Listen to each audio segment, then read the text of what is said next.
A continuación procederemos a desarrollar la presentación del equipo que defiende la postura a favor. Le corresponde su turno al alumno 1A, para lo cual tiene 4 minutos. Puede comenzar. Dime y lo olvidaré. Enséñame y lo recordaré. Involúcrame y lo aprenderé. Benjamin Franklin. Estimado jurado, compañeros de la contraparte, público presente, tengan ustedes muy buenas tardes. Frente a la premisa que hoy nos convoca, ¿es la educación convencional castradora de la creatividad del niño? Les probaremos que es así. Y quisiéramos que esto no fuera como lo es, pero esta es la cruda realidad. Es fundamental para esto que sepamos que el debate que hoy desarrollaremos se trata de la educación de hoy, de la educación actual, lo que en la práctica existe, no de lo que esperamos que exista, no de la declaración de principios que establecen las unidades educativas. Para esto, me gustaría pasar a desarrollar una serie de definiciones y entre ellas, por castración entenderemos, según la RAE, lo que nos define como la castración, como la opacar o debilitar la capacidad y el potencial, en este caso, de los alumnos. Ahora bien, la creatividad, según Saturnino de la Torre, catedrático y didáctico de la Universidad de Barcelona, nos explica que la creatividad es la aptitud y la capacidad para poder generar nuevas ideas y con eso comunicarlas. Pues bien, la educación convencional ha sido establecida, según la UNESCO, como un proceso intencional en el cual el individuo logra su perfeccionamiento como persona y también su inserción social. Pero lamentablemente, la falla está en la forma. El problema que tienen es que pretenden medir, evaluar con el cumplimiento de ciertos objetivos.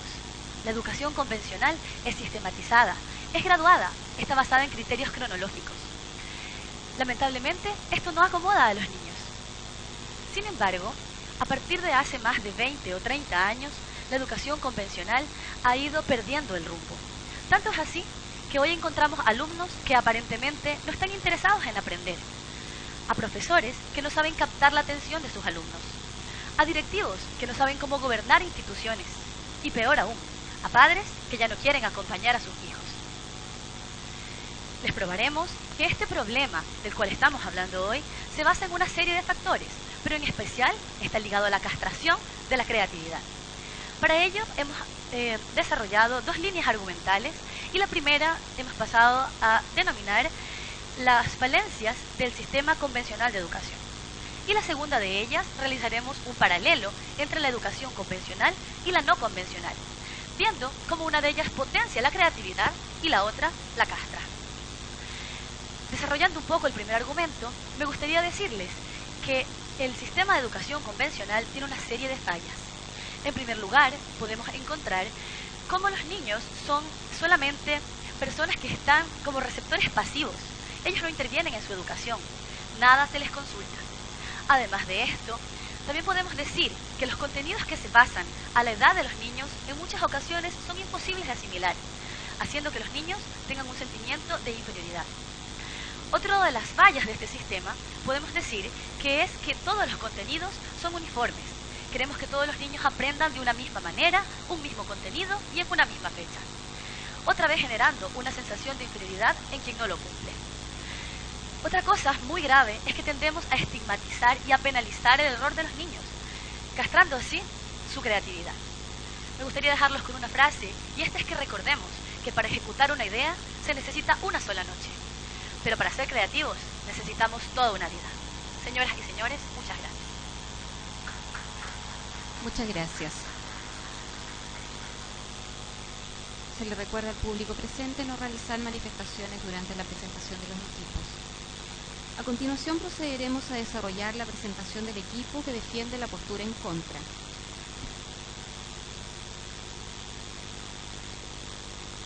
Le corresponde su turno al alumno 1N, para lo cual tiene 4 minutos. Puede comenzar. La creatividad no consiste en inventar de la nada, sino que es un ejercicio de unir de manera original lo que ya existe. Por eso el insumo principal de la creatividad es el conocimiento. Muchísimas gracias a la bancada opuesta. Muy buenas tardes, mi nombre es Daniela Valdés, soy la 1 negativo. Gracias por decir que enséñame y lo aprenderé, como exordio que presentaron. Precisamente vamos a defender cómo la educación convencional, con sus conocimientos, metodologías y la forma en cómo le enseña a los menores de edad, puede promover la creatividad y no la castra, como propone la bancada contraria. A raíz de eso, nuestra línea argumentativa estará basada en demostrar cómo el cambio, nuestro primer argumento será cómo el cambio del enfoque en el modelo de educación convencional, de un enfoque enciclopédico a un enfoque comprensivo, ha permitido que la creatividad antes se promueva y no se castre. Como segundo argumento tendremos la estructura condiciona, es decir, orienta, pero no determina a pesar de su coyuntura educativa, sino que permite en su día a día la formulación de nuevos ideales que no son castrados como lo propone la bancada opuesta. Y también por último argumento determinaremos cómo la condición dinámica del conocimiento exige creatividad. Muchísimas gracias por el statu quo, pero necesitamos puntualizar algunas cosas. Primeramente, la pregunta de esta moción es no qué tipos de modelos educativos existen y si uno produce más creatividad que otro o si castra uno más que otro, sino si el actual modelo educativo, el convencional, está castrando la educación, está castrando la creatividad de los menores de edad, a lo que decimos que no. Bien decía Jean-Pierre Absolti, especialista en la didáctica de la ciencia, que existen 3 tipos de modelo educativo. 1, el convencional, 2, el conductista y 3, el proyectivo, para el cual centraremos nuestra mirada en este debate en el modelo convencional. Inicialmente hagamos un recuento histórico. En el siglo XIX existía el modelo convencional actual, pero desde un enfoque enciclopédico. ¿Qué hacía este? Que existiera una figura de un maestro y que a la vez existiera una figura de un estudiante. Esa figura, ¿qué representaba? Un maestro enseñaba a su estudiante, pero el estudiante solo era un receptor que recibía el conocimiento, pero que no iba más allá, no ampliaba. Sin embargo, a partir del siglo XX, muy claramente, se pasa de un enfoque enciclopédico a un enfoque comprensivo, en donde los estudiantes, en este caso los niños, se hacen protagonistas del conocimiento. Y ya no solamente es el maestro quien entrega la información o el conocimiento, sino que son los menores de edad, en este caso, quienes se hacen protagonistas de aquella enseñanza que se les ha impartido. En este sentido, vamos a retomar nuestro primer argumento, que es precisamente ese cambio del enfoque. Inicialmente había un aula, un profesor y un estudiante, más de ahí no trascendía. Sin embargo, con todo el cambio de ese paradigma enciclopédico al paradigma comprensivo, los estudiantes han problematizado su realidad. ¿Acaso desconocemos que un niño siempre se vive preguntando el porqué de las cosas? Constantemente cuando nos acercamos a un niño nos pregunta ¿por qué esto? ¿Por qué lo otro?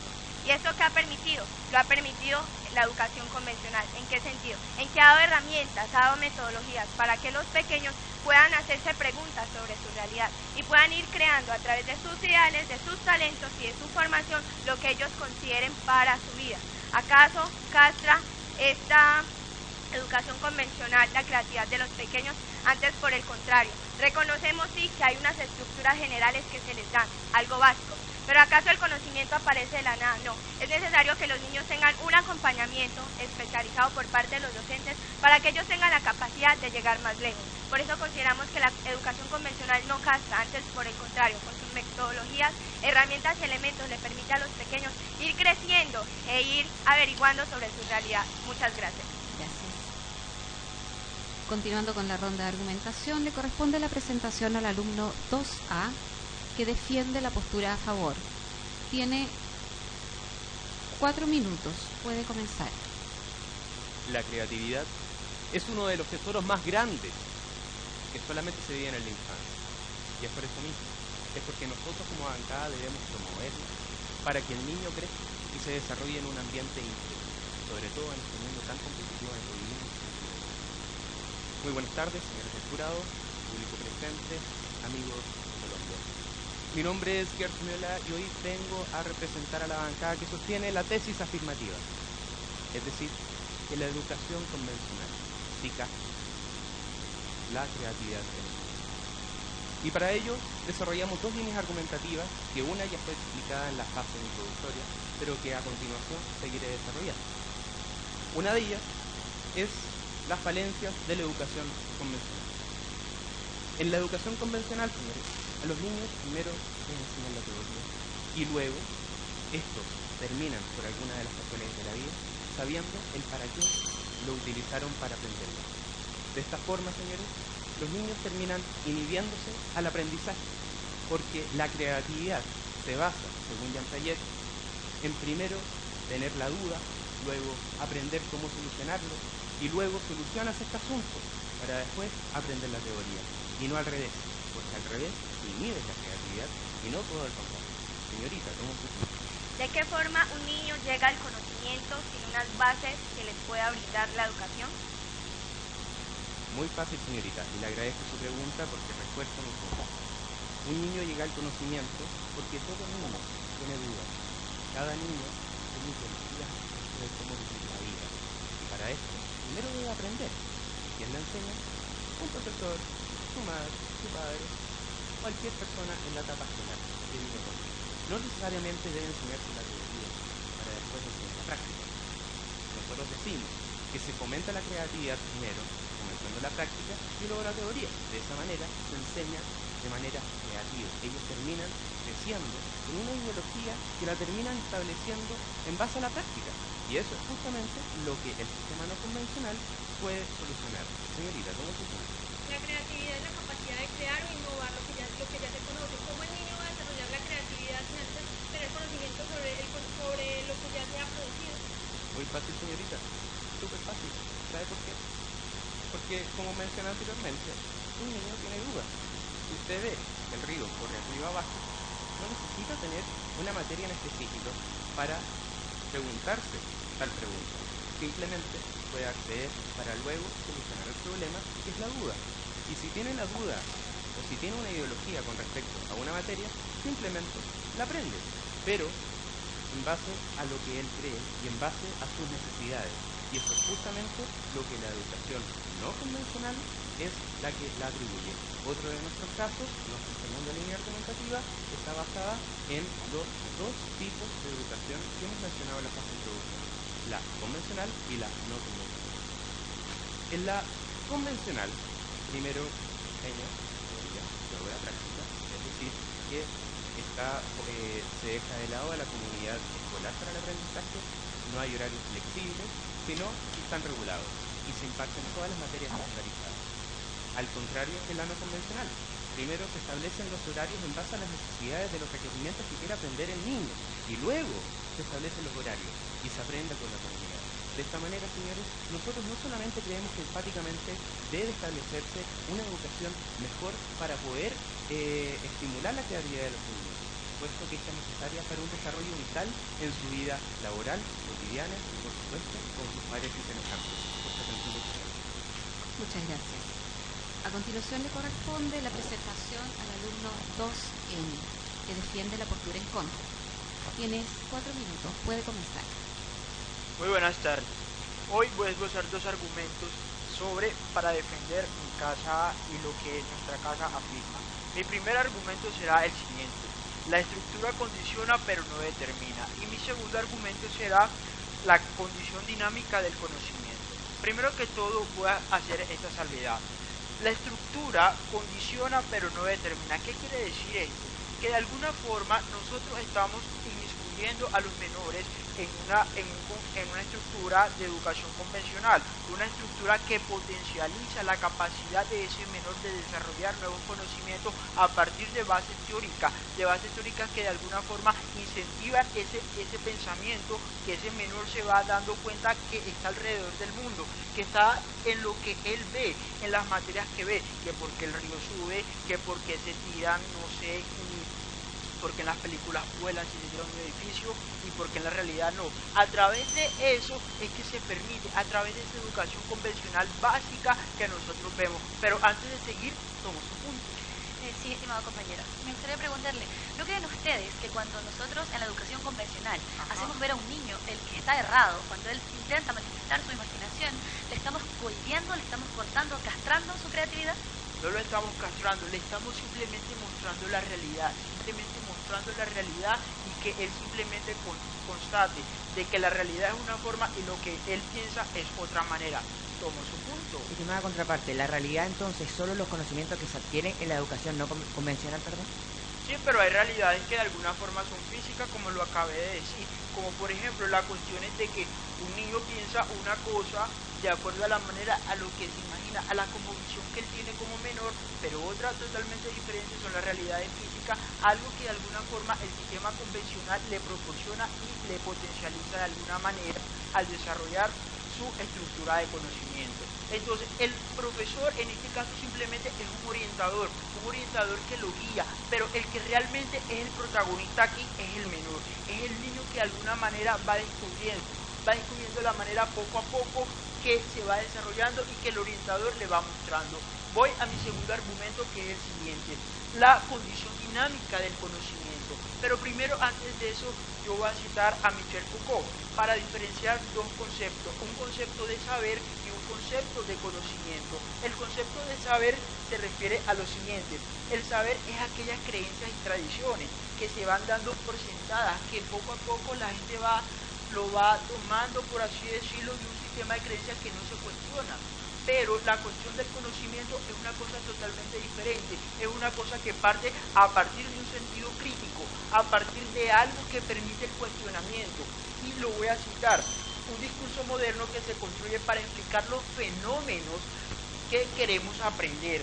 Esto lo hacemos a partir de un método riguroso, que es el que nosotros de alguna forma vamos desarrollando, en este caso el niño, y vale la pena aclarar lo siguiente: que las guías pedagógicas se construyen de acuerdo a la edad evolutiva y la capacidad mental y cerebral que el niño va desarrollando a partir de la edad. Eso no es todo como pretenden ver acá, que se le va imponiendo a la medida que ese niño vaya ahí, pero tiene que ser un estándar general. Entonces, por lo tanto, la creatividad está en el sujeto que aprende, más no en el espacio de aprendizaje. Por eso la educación convencional no es algo que castra la capacidad del niño. Muchas gracias. Continuando con la dinámica de la presentación del debate, se procederá a realizar la ronda de examinación, que es una reunión de análisis de esta primera parte entre los equipos contendores. Se le solicita al público presente, por favor, permanecer en la sala y mantener silencio. El capitán y su equipo tienen 5 minutos para esta actividad. Pueden comenzar.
Se le solicita al público asistente, por favor, mantener silencio en la sala.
Se reitera la solicitud de silencio al público, por favor.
A continuación procederemos a desarrollar la contraargumentación del equipo que defiende la postura en contra.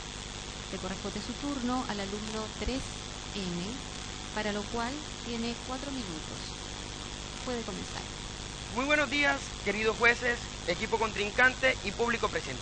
Primero, como mi labor de refutador, voy a mostrar por qué este equipo nos ha presentado una falsa dicotomía. Prácticamente la moción nos dice que por qué la educación convencional castra la creatividad de los menores. Ellos simplemente nos están mostrando una comparación entre la no convencional y la convencional, lo cual no nos pide la moción. Pero incluso nosotros asumimos el reto y le vamos a demostrar a través de mi argumentación por qué incluso la educación convencional es mejor que la no convencional. Y entonces, comencemos. Primero, el segundo orador prácticamente nos dice que mandemos a los estudiantes y que mandemos a los niños a que comprueben empíricamente. Pues fácil, enseñémosle a un menor que el fuego quema, que meta la mano al fuego. Prácticamente no tiene sentido. Empíricamente tenemos que darle a los niños una base. Los educadores actualmente, como nosotros le hemos mostrado desde la teoría de Jean-Pierre Altor, hemos demostrado que los profesores son especialistas y que prácticamente son personas que le dan un bagaje teórico al menor para que vaya construyendo puentes. Y estos puentes, después gratamente el estudiante podrá ir creando más las mallas y podrá crear prácticamente ciudades.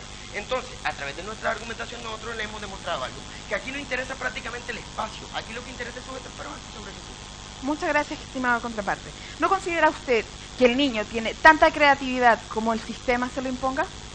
No, prácticamente no, porque pues si prácticamente estamos asumiendo que todos los niños tienen el mismo nivel de creatividad dentro del aula de clase, los profesores están adecuados para potencialidad y ver la habilidad de cada uno. Y es que prácticamente la creatividad es la capacidad de idear, de innovar, de poder asumir el conocimiento. Y hay una pregunta filosófica aquí: ¿cómo yo creo lo nuevo si antes conocer lo que ya está presente? Prácticamente ustedes nos están planteando en un futuro, pero primero tenemos que conocer el pasado y el presente para poder tener unas bases teóricas. Sobre su punto. Ustedes dicen que la educación convencional promueve la creatividad. No nos han dado ningún ejemplo verídico donde lo que ustedes dicen se ha ejecutado eficazmente. ¿Podrían explicar con un par de ejemplos? Yo se lo muestro y se lo voy a mostrar con un ejemplo. Pero antes, prácticamente vamos a mostrar que aquí no importa tanto el espacio, pero sí estamos colocando una categoría y unas normas. Estamos colocando a los sujetos, que es el que tiene la creatividad de Michel Foucault, porque él prácticamente es singular. Los profesores son unos alfareros, los niños son la arcilla, estamos moldeando, pero como cada arcilla y cada olla de barro es distinta, aquí estamos viendo la singularidad del sujeto, que es donde está la creatividad, y es lo que hemos demostrado. Y me están pidiendo una prueba. Prácticamente todos en el sistema convencional nos vamos a basar desde el error. Prácticamente todos aquí hemos sido educados bajo este sistema, pero todos, o la gran mayoría, hemos hecho trampa. La trampa es muy importante aquí, incluso para los profesores. Los estudiantes hacen trampa para poder pasar los exámenes rigurosos, pero aquí hay creatividad. Todos nos hemos anotado las preguntas en la mano, ¿no? Incluso, otra cosa más importante es que hemos creado un lenguaje y símbolos para que podernos entender entre los compañeros. Por ejemplo, en Colombia, A, B, C, D. Hemos creado un lenguaje y una simbología para poder creerlo. Y si esto no es innovación y esto no es creatividad, por favor demuéstrenme lo contrario. Entonces, ¿qué más hemos mostrado nosotros? De que prácticamente la rigurosidad y los métodos que nos está pidiendo el segundo, nosotros se los estamos dando. Le estamos dando una base teórica para potenciar al estudiante. Y que lo importante aquí, no estamos en el siglo XIX, estamos en el siglo XXI, donde el estudiante tiene que tener las bases científicas y los cánones de la realidad, y no podemos mandar al estudiante a que explore dentro de un río, porque hay una materia que se llama biología que le va a enseñar el cauce, que prácticamente le va a enseñar cuál es la corriente de un río y lo va a dotar de grato conocimiento. Entonces, ya para concluir, nosotros que hemos demostrado que los profesores son alfareros y que la singularidad y la creatividad están intrínsecas al sujeto sin importar el modelo, pero a pesar de eso, este modelo le está dando un puente al estudiante para poder crear, y que prácticamente no podemos llevar al estudiante a que pruebe con la realidad, porque prácticamente lo vamos a llevar a que meta la mano al fuego y se quede. Por esto, prácticamente nosotros hemos mencionado tantos argumentos desde Altofsky como desde Foucault. Muchas gracias. Muchas gracias. A continuación procederemos a desarrollar la contraargumentación del equipo que defiende la postura a favor. Le corresponde su turno al alumno número 3A, para lo cual tiene 4 minutos. Puede comenzar. Muchas gracias. Muy buenas tardes, señor del jurado, público presente, contraparte y compañeros de bancada. Mi nombre es Nicolás Lazo y a continuación pasaré a refutar los argumentos expuestos por la contraparte. La contraparte nos da una especie de declaración de buenas intenciones, puesto que dice que se ha cambiado el enfoque de esta educación del siglo XIX, ¿cierto?, de manera comprensiva. Pero ¿por qué es una declaración esta de buenas intenciones? Porque en el modelo, en la forma, realmente no ha cambiado. Nos habla de un ejemplo de las manos al fuego. Hemos establecido como bancada que los profesores aquí no van a ser computadores que le van a meter el conocimiento como si el niño fuera un pendrive. No, van a ser monitores, acompañantes, precisamente para que el niño no se queme las manos, y no acerca de una medición estandarizada, porque le recuerdo, contraparte, que por ahora la evaluación de su sistema tampoco ha cambiado. Nos habla de la singularidad con esas palabras de los estudiantes, y sin embargo los que tenemos es una metodología de trabajo en donde tenemos a todos los estudiantes frente al profesor, entendiendo de la misma forma exactamente los mismos contenidos como si fueran clones. Tenemos una fábrica de educación en donde agrupamos a los estudiantes por edades, como si se tratara de que la fecha de fabricación es lo más importante. Señor, tomo su punto. Pero entendiendo que hay asignaturas como arte, ¿me puede decir cómo el profesor va a juzgar a todos por igual, entendiendo que está dentro de la subjetividad y ahí está la singularidad? Muchas gracias, señor. Asignaturas como el arte, ¿qué es esto? Un espejismo. Nada más que la libertad que este sistema quiere que tengan. Es tan reducida que el estudiante tiene un factor de error, un factor en donde no se puede equivocar. Venga, pero ustedes han olvidado algo. También el profesor día a día prepara una clase. Ahí están viendo la singularidad. Y los profesores adecuan sus clases a los estudiantes. Muchas gracias, señor. Y esas clases siguen siendo estandarizadas, porque le recuerdo que la hace ante una cátedra, ante estudiantes que lo están mirando solamente a él y adquiriendo sus conocimientos como un pendrive. ¿Usted me habla de la trampa, señor, como una forma de creatividad? ¿Sabe cómo yo categorizo la trampa? Como un intento desesperado por no poder adquirir el conocimiento de la manera que la contraparte nos quiere convencer de que sí se entrega. Eso es la trampa, señor. Y los que no lo creen están aquí presentes. Los que han hecho trampa ha sido por desesperación, porque no pueden incorporar esos conocimientos. Por lo tanto, nos está intentando vender este sistema que ya no funciona. Es el sistema del siglo XIX, maquillado. No podemos hablar de que la creatividad de un estudiante no se coarta cuando lo estamos formando de manera industrializada, preparada para un sistema armado. ¿Cómo podemos descubrir, cómo podemos generar nuevas ideas si el factor de error ya está considerado, previamente planeado para que haya algo correcto e incorrecto? Se llama industrialización, señores, y su modelo de educación estandarizada la tiene. Lamentablemente, el tercer argumento de la condición dinámica del conocimiento no lo puedo refutar, puesto que la contraparte no lo ha desarrollado. Así que le invito a ver si es que en el tiempo que queda podría darnos algún esbozo de lo que fue ese argumento. Señores del jurado, público presente, contraparte y compañeros de bancada, es por lo anterior, porque no podemos tolerar una baja creatividad, un sistema estandarizado en donde tiene objetos, números y no personas, que estamos totalmente en contra de este sistema. Por lo antes dicho, muchas gracias. Muchas gracias. Continuando con la ronda de contraargumentación, le corresponde la presentación al alumno 4M, que defiende la postura en contra. Tiene 4 minutos. Puede comenzar. Muy buenas tardes, estimados jueces, público presente. En el día de hoy voy a hacer una recopilación de todos los argumentos presentados por mi casa y a demostrar por qué han sido más consistentes y hemos refutado todo lo dicho por la casa contraria. Para comenzar, cabe resaltar que hemos hecho una contextualización que al parecer la contraparte no ha tenido en cuenta. Hemos dicho, estamos, claro, en un modelo convencional, pero que tiene un enfoque comprensivo. Ellos han hecho relevancia desde el inicio hasta el final, que los niños asisten a las clases y que en realidad no son partícipes, sino simplemente receptores de información. Lo que no tuvieron en cuenta que no estamos en el siglo XIX, sino que hubo un cambio de enfoque en la educación convencional. Por otro lado, nuestra línea argumental se ha dirigido enfáticamente a que la creatividad no se puede castrar, no la puede castrar ni siquiera ni un modelo educativo, ni un lugar, ni ninguna persona, ni un educador, porque la creatividad es intrínseca al ser humano, está presente en nosotros y precisamente ellos lo admitían. Un niño tiene capacidad de duda, de cuestionarse, entonces realmente ¿puede la educación convencional castrarla? Por supuesto que no. Por otro lado, hemos argumentado que precisamente la estructura condiciona pero no determina. ¿En qué sentido? Reconocemos que hay una estandarización en nivel macro, pero a nivel micro hay un margen de libertad. ¿En qué sentido lo hemos explicado? En que, por ejemplo, un educador tiene unos estándares de unos currículum que debe cumplir, un estándares de conocimientos que debe impartir, pero aún así tiene la libertad en la práctica, en la vida cotidiana, de cómo llevar esos conocimientos en contexto al estudiante para no castrar su creatividad. Estándar, limitación, debe cumplir, son palabras que incluso también utiliza Dakar en el 2000 al entregar una perspectiva multidimensional y universal de educación. ¿Me quiere decir en qué momento este considera la particularidad de cada estudiante y aún más su creatividad?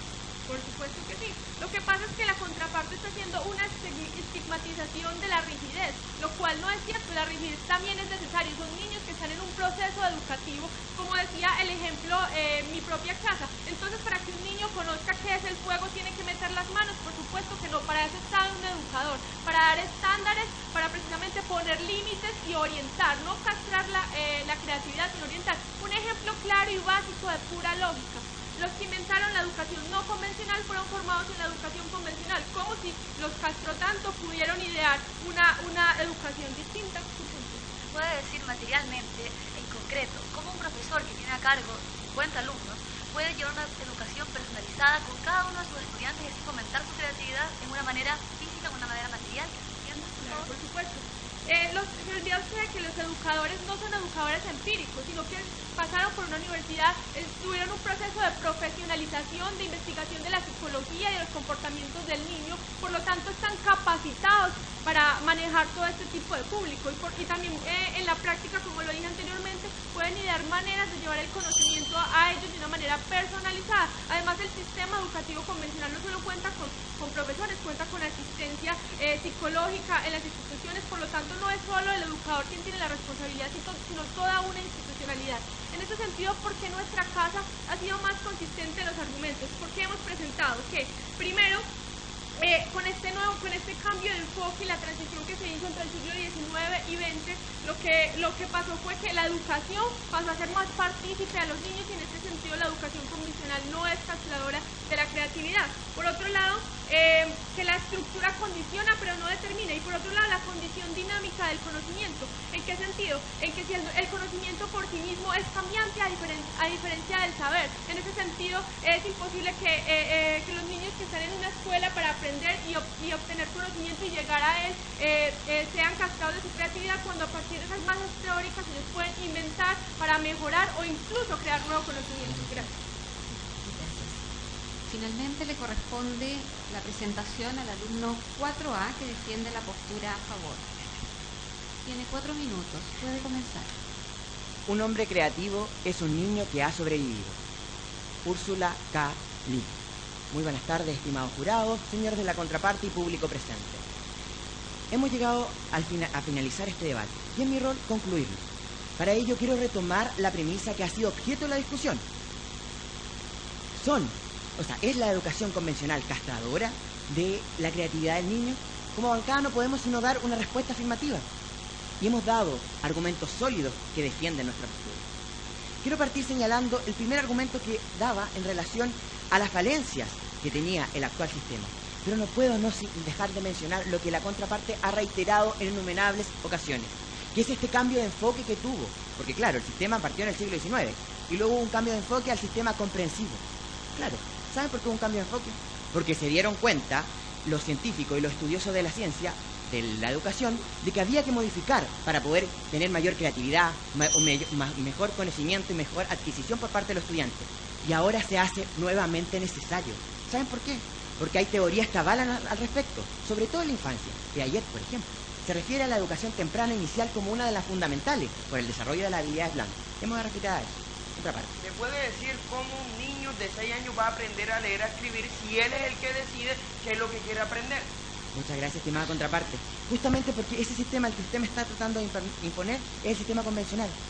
Pensemos un poco. ¿Cuánto nos sorprendemos de aquel niñito de 4 años o de 3 que ya sabe leer o que ya sabe sumar? Claro, es brillante. ¿Por qué? Porque eso es lo que siempre se nos ha inculcado como que es lo más brillante y lo más exitoso. Pero ¿acaso no será también brillante y exitoso aquel pequeño que es capaz de dirigirse adelante de todos sus jóvenes, pequeños alumnos o compañeros y guiarlos, tener capacidad de líder? ¿Y eso no es importante? Esa creatividad de descubrir con experiencia, como el método Montessori también en educación parvularia, es importante y es parte de la creatividad que demuestra y permite el sistema no convencional. Pero entonces acaba de contradecir, porque usted estaba preocupado por el acceso al conocimiento. Si el niño no accede al conocimiento porque él es el que decide, entonces prácticamente no va a tener el abanico de oportunidades para ver qué es lo que quiere. Estimada contraparte, reiteramos, lo dijimos desde un inicio, lo dijo mi argumentador. Es que el conocimiento no es solamente que nosotros le incorporemos ese conocimiento como un pendrive. O sea, si no lo tiene desde su inicio ya no lo va a adquirir. Lo puede adquirir a través de la experiencia, del descubrimiento. Porque niños de 4 años en el jardín toman los objetos y descubren a través de la textura, a través de las formas. Y eso es sumamente importante para la creatividad y la imaginación. Y ayer decía que el sistema en el neurociencia, tenemos un sistema del sistema derecho y el izquierdo. El derecho de las habilidades blandas, las habilidades de la creatividad y la imaginación, y el otro el sistema del conocimiento teórico, que es obviamente fundamental. Uno está estudiando una carrera para tener esos conocimientos técnicos, pero al momento de salir al campo laboral, el 93% de las empresas prefieren a profesionales que tengan las capacidades y habilidades blandas desarrolladas, que le permitan de mejor forma enfrentar los problemas en el caso concreto de que su carrera los necesite.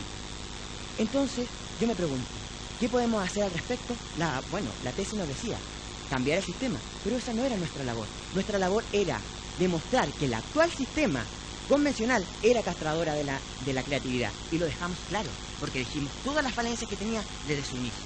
Quiero retomar la frase inicial de mi discurso conclusivo. Decía que un hombre creativo era aquel niño que ha sobrevivido. Los invito entonces a sobrevivir a más niños. Con la atención prestada. Agradecemos la presentación de ambos equipos, les deseamos éxito en los resultados. Me gustaría ahora conceder la palabra al presidente del jurado en representación de los jueces que tan gentilmente nos acompañan el día de hoy para conocer opiniones generales respecto de las exposiciones recientemente escuchadas. Hola, buenas tardes. Bueno, justamente en términos sumamente generales, nada más que felicitarlos porque hemos visto hoy día un debate profundo donde las partes han sabido rescatar, creo yo, los mejores argumentos. Que emociona en cierta medida cuando se citan a grandes pensadores que ustedes inteligentemente supieron encontrar, y las diputaciones también de alto nivel. Son sumamente jóvenes, sabemos perfectamente que tienen muchas cosas que hacer, además de estar aquí participando, y lo han hecho con una seriedad, con un aplomo, han salido a aquilatar cada uno de los argumentos, y creo que no resta más que felicitarlos por el desplante. Se entiende que ustedes están desarrollando una actividad que mucho más allá de un resultado que obviamente estoy seguro que a ustedes los inquieta, es un desarrollo intelectual, tanto como usted mismo hablaba, en las inteligencias duras como en aquellas también blandas, y esta etapa es enriquecedora para ustedes.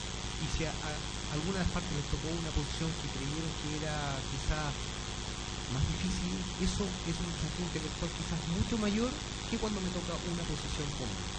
No sé si compañeras quieren agregar algo.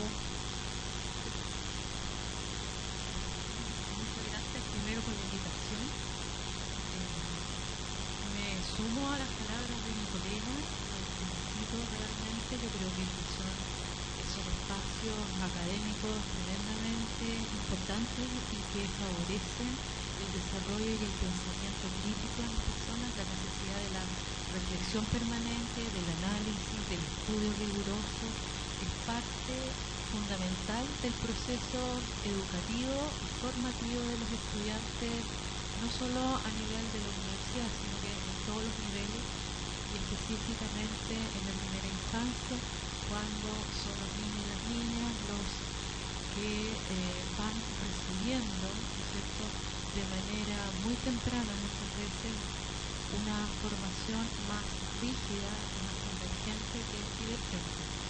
Y en ese sentido, ¿no es cierto?, estos espacios de debate, de discusión, les enriquece muchísimo. Yo de verdad estoy gratamente sorprendida, sí, pero no sé si sorprendida es la palabra. Yo es la primera vez que participo como juez y la verdad que me encantó escucharlo.